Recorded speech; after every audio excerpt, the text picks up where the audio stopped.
Members of Congress questioned Arizona election officials about the audit process of the 2020 election. Democratic lawmakers questioned how false claims about the security of the election led to the audit in Maricopa County. They also scrutinized the company conducting the recount and slammed those who they say continue to stoke doubts about the integrity of the 2020 election, something Democrats say is weakening our democracy going forward.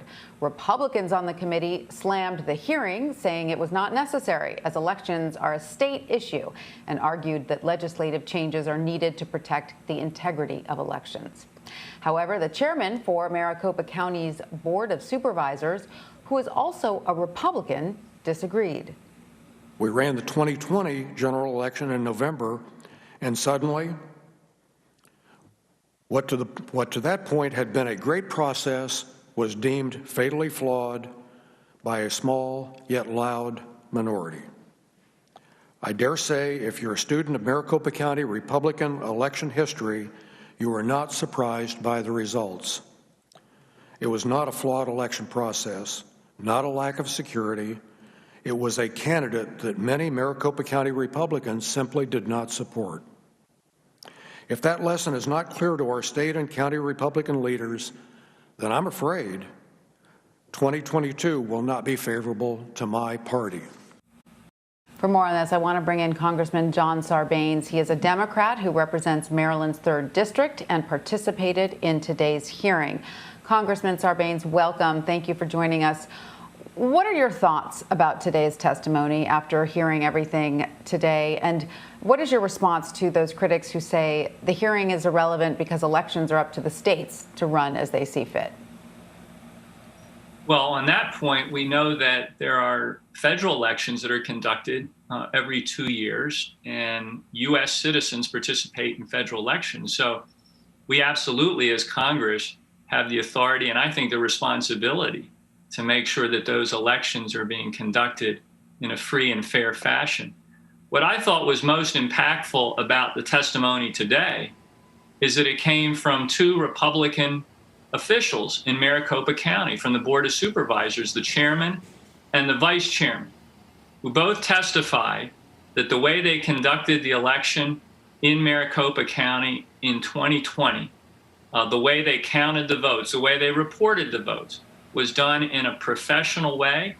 It was done in a diligent way, and the results speak for themselves. So that's Republicans that are basically pointing out that there's no need to bring in this fishing expedition of an outside audit from a firm that doesn't really have the expertise to conduct it. This was a sham audit, and it was funded, by the way, 98% by dark money groups that are part of the Trump network. So there's nothing about this inquiry they did that has legitimacy, and you had Republican election officials testifying to that fact today.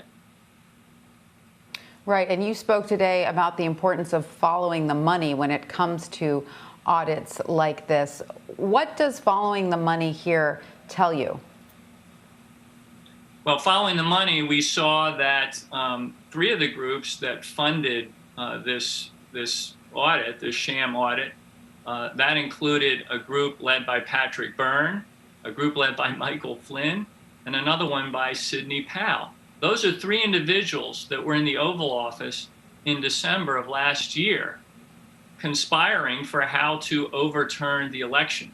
So they're the ones that are funding this audit, and there's supposed to be some merit or confidence placed in the audit. That's outrageous. We have to make sure, broadly speaking, in our politics, in our campaigns, in our elections, and in our democracy, there's transparency. So we know as it's happening where this money is coming from and what it's funding. And actually, we've got a bill that can do that, the Freedom to Vote Act, which was introduced in the United States Senate a couple weeks ago and very much borrows on the For the People Act that we passed in the House. That would demand transparency. So we know where these dollars are coming, and the public can have confidence and knowledge of what they're seeing in their politics. This is disrespectful to the American people and to Arizonans, frankly, to have conducted this sham audit after the professionals, the election officials, had done such a terrific job with this in the 2020 election. And Congressman, an election expert testified about how Republican voters have actually been, in his view, scammed by the big lie. Let's listen.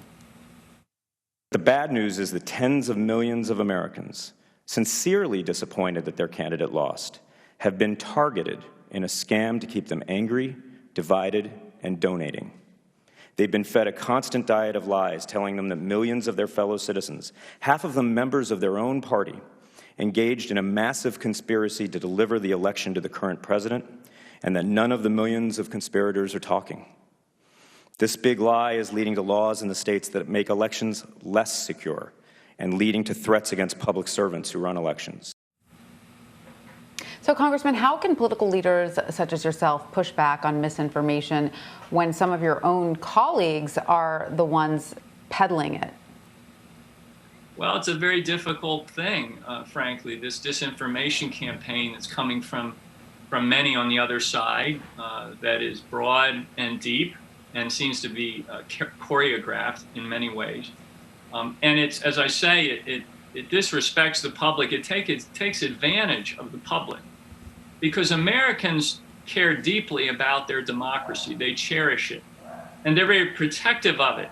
And if the suggestion is made to them that there's something insidious happening, they're going to react. So when this misinformation is delivered to millions of people across the country, as it has been, suggesting somehow that there was something wrong with how votes were counted or cast in the 2020 election, it produces that reaction. What we have to do is keep making sure people understand that those local election officials, not just in Arizona, but across the country, are doing their job. They're doing it well. And we have to support them. We have to support them in word, and we have to support them in deed. That means by providing resources, infrastructure support, and other things so that they can carry out their functions every 2 years. They want to have a good election 2 years. That's their only goal. They do it well. We should support them, and we should push back against this misinformation. Representative John Sarbanes, thank you so much for joining us. We appreciate your time. Thank you.